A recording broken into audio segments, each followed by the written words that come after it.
A Very Old Man with Enormous Wings by Gabriel García Márquez.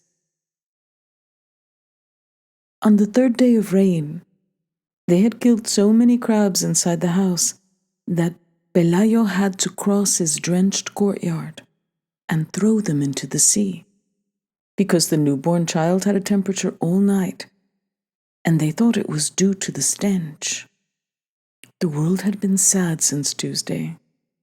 Sea and sky were a single ash-gray thing, and the sands of the beach, which on March nights glimmered like powdered light, had become a stew of mud and rotten shellfish. The light was so weak at noon that when Pelayo was coming back to the house, after throwing away the crabs, it was hard for him to see what it was that was moving and groaning in the rear of the courtyard.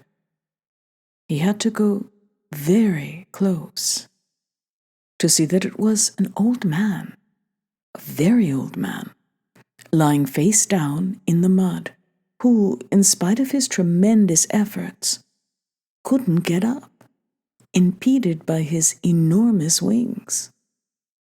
Frightened by that nightmare, Pelayo ran to get Elisenda, his wife, who was putting compresses on the sick child, and he took her to the rear of the courtyard. They both looked at the fallen body with a mute stupor. He was dressed like a rag picker. There were only a few faded hairs left on his bald skull, and very few teeth in his mouth. And in his pitiful condition of a drenched great-grandfather, took away any sense of grandeur he might have had. His huge buzzard wings, dirty and half-plucked, were forever entangled in the mud. They looked at him so long and so closely that Pelayo and Elisenda very soon overcame their surprise, and in the end found him familiar. Then they dared speak to him, and he answered in an incomprehensible dialect with a strong sailor's voice. That was how they skipped over the inconvenience of the wings, and quite intelligently concluded that he was a lonely castaway from some foreign ship wrecked by the storm. And yet they called in a neighbor woman who knew everything about life and death to see him, and all she needed was one look to show them their mistake.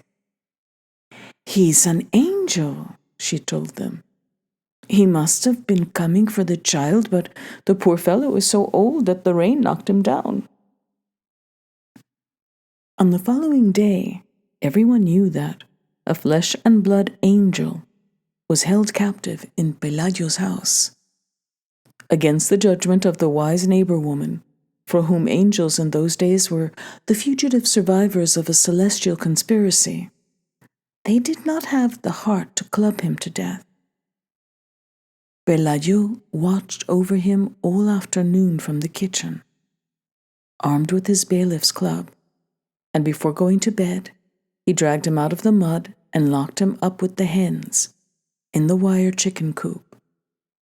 In the middle of the night, when the rain stopped, Pelayo and Elisenda were still killing crabs. A short time afterward, the child woke up without a fever and with a desire to eat. Then they felt magnanimous and decided to put the angel on a raft with fresh water and provisions for 3 days, and leave him to his fate on the high seas. But when they went out into the courtyard with the first light of dawn, they found the whole neighborhood in front of the chicken coop, having fun with the angel, without the slightest reverence, tossing him things to eat through the openings in the wire, as if he weren't a supernatural creature but a circus animal. Father Gonzaga arrived before 7 o'clock, alarmed at the strange news. By that time, onlookers less frivolous than those at dawn had already arrived, and they were making all kinds of conjectures concerning the captive's future. The simplest among them thought that he should be named mayor of the world. Others of sterner mind felt that he should be promoted to the rank of 5-star general in order to win all wars. Some visionaries hoped that he could be put to stud in order to implant the earth a race of winged, wise men who could take charge of the universe. But Father Gonzaga, before becoming a priest, had been a robust woodcutter. Standing by the wire, he reviewed his catechism in an instant and asked them to open the door so that he could take a close look at that pitiful man who looked more like a huge decrepit hen among the fascinated chickens. He was lying in the corner drying his open wings in the sunlight, among the fruit peels and breakfast leftovers that the early risers had thrown him. Alien to the impertinences of the world, he only lifted his antiquarian eyes and murmured something in his dialect. When Father Gonzaga went into the chicken coop and said good morning to him in Latin, the parish priest had his first suspicion of an impostor when he saw that he did not understand the language of God or know how to greet his ministers. Then he noticed that, seen close up, he was much too human. He had an unbearable smell of the outdoors. The backside of his wings was strewn with parasites, and his main feathers had been mistreated by terrestrial winds, and nothing about him measured up to the proud dignity of angels. Then he came out of the chicken coop, and in a brief sermon warned the curious against the risks of being ingenuous. He reminded them that the devil had the bad habit of making use of carnival tricks in order to confuse the unwary. He argued that if wings were not the essential element in determining the difference between a hawk and an airplane, they were even less so in the recognition of angels. Nevertheless, he promised to write a letter to his bishop so that the latter would write his primate, so that the latter would write to the supreme pontiff, in order to get the final verdict from the highest courts. His prudence fell on sterile hearts. The news of the captive angel spread with such rapidity that after a few hours the courtyard had the bustle of a marketplace, and they had to call in troops with fixed bayonets to disperse the mob that was about to knock the house down. Elisenda, her spine all twisted from sweeping up so much marketplace trash, then got the idea of fencing in the yard and charging 5 cents admission to see the angel. The curious came from far away. A traveling carnival arrived with a flying acrobat who buzzed over the crowd several times, but no one paid any attention to him, because his wings were not those of an angel, but rather those of a sidereal bat. The most unfortunate invalids on earth came in search of health. A poor woman who since childhood had been counting her heartbeats and had run out of numbers. A Portuguese man who couldn't sleep because the noise of the stars disturbed him. A sleepwalker who got up at night to undo the things he had done while awake. And many others with less serious ailments. In the midst of that shipwreck disorder that made the earth tremble, Pelayo and Elisenda were happy with fatigue. For in less than a week they had crammed their rooms with money, and the line of pilgrims waiting their turn to enter still reached beyond the horizon. The angel was the only one who took no part in his own act. He spent his time trying to get comfortable in his borrowed nest, befuddled by the hellish heat of the oil lamps and sacramental candles that had been placed along the wire. At first they tried to make him eat some mothballs, which, according to the wisdom of the wise neighbor woman, were the food prescribed for angels, but he turned them down, just as he turned down the papal lunches that the penitents brought him. And they never found out whether it was because he was an angel or because he was an old man that in the end ate nothing but eggplant mush. His only supernatural virtue seemed to be patience. especially during the first days when the hens pecked at him, searching for the stellar parasites that proliferated in his wings, and the cripples pulled out feathers to touch their defective parts with. And even the most merciful threw stones at him, trying to get him to rise, so they could see him standing. The only time they succeeded in arousing him was when they burned his side with an iron for branding steers, for he had been motionless for so many hours. They thought he was dead. He awoke with a start, ranting in his hermetic language and with tears in his eyes, and he flapped his wings a couple of times, which brought on a whirlwind of chicken dung and lunar dust and a gale of panic that did not seem to be of this world, although many thought that his reaction had not been one of rage but of pain. From then on, they were careful not to annoy him, because the majority understood that his passivity was not that of a hero taking his ease, but that of a cataclysm in repose. Father Gonzaga held back the crowd's frivolity with formulas of maidservant inspiration, while awaiting the arrival of a final judgment on the nature of the captive. But the mail from Rome showed no sense of urgency. They spent their time finding out if the prisoner had a navel, if his dialect had any connection with Aramaic, how many times he could fit on the head of a pin, or whether he was not just a Norwegian with wings. Those meager letters might have come and gone until the end of time if a providential event had not put an end to the priest's tribulations. It so happened that during those days, among so many other carnival attractions, there arrived in town the traveling show of the woman who had been changed into a spider for having disobeyed her parents. The admission to see her was not only less than the admission to see the angel, but people were permitted to ask her all manner of questions about her absurd state, and to examine her up and down, so that no one would ever doubt the truth of her horror. She was a frightful tarantula, the size of a ram, with the head of a sad maiden.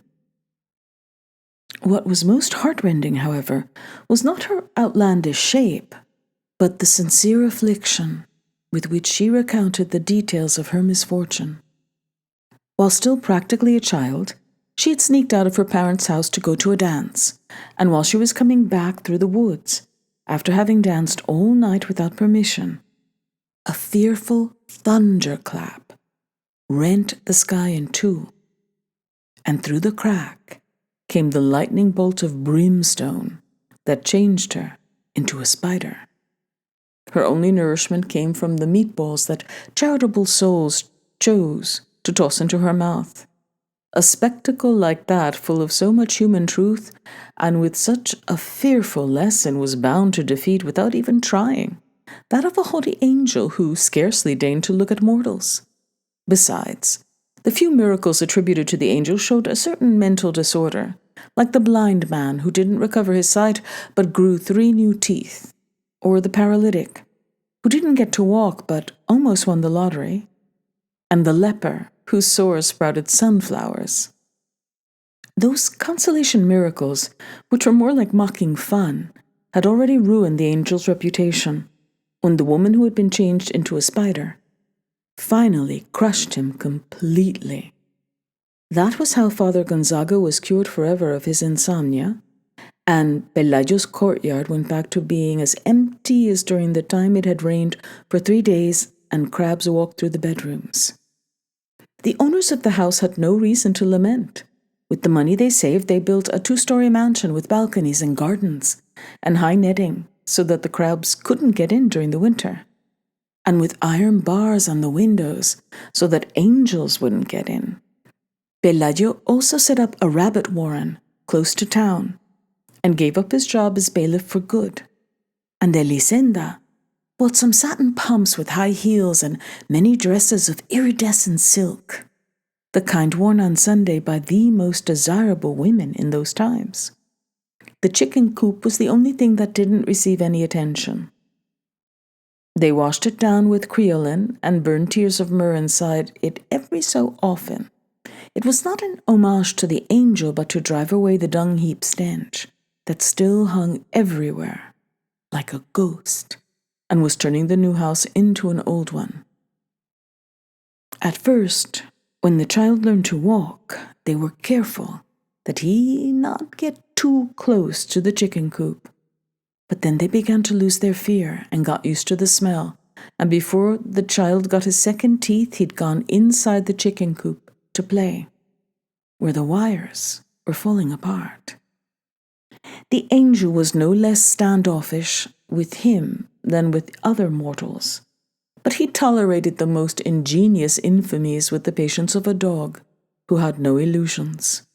They both came down with the chicken pox at the same time.